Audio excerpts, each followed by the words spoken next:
Hey everybody, thank you again for tuning into my free video series, Feed the Need, which is all about managing overeating and being able to enjoy food again. At any time, you can click on the link below and download the entire guide, which also has recipes and information about my programs and services. My name is Michelle Yandel, and I am a nutrition coach and wellness strategist. I work with busy, intelligent women who know what to do, but just simply can't seem to make it happen.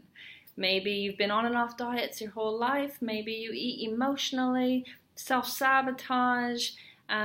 Maybe you feel so out of control around food that you can't even have your favorite treats in the house. It's my mission to help provide guidance around nutrition without rules or restrictions so that you can feel great and eat cake.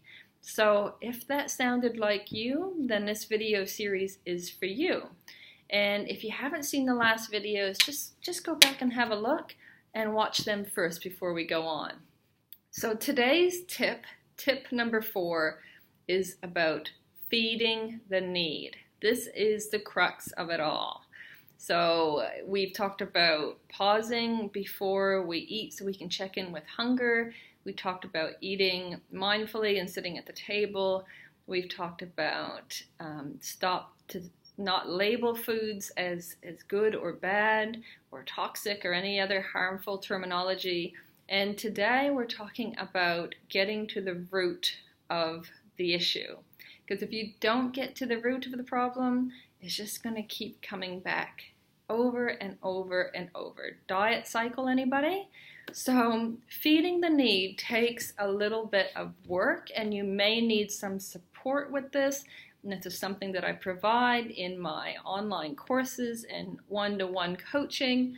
But you need to know that if you're not hungry in the first place, no amount of food is going to satisfy you.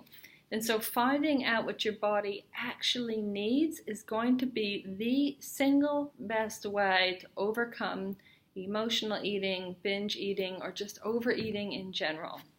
So we, in the workbook, began to identify some triggers and looked at what might be causing us to want to eat when we're not hungry, and some of them for you were no doubt emotional. So taking time to label our emotions or exactly what is causing us to eat when we're not hungry and giving our body what it actually needs, coming up with alternatives, is going to be the single best way to help you feel in charge of your eating.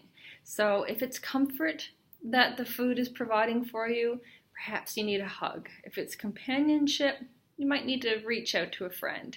And so finding alternatives to what's really going on is key to managing overeating.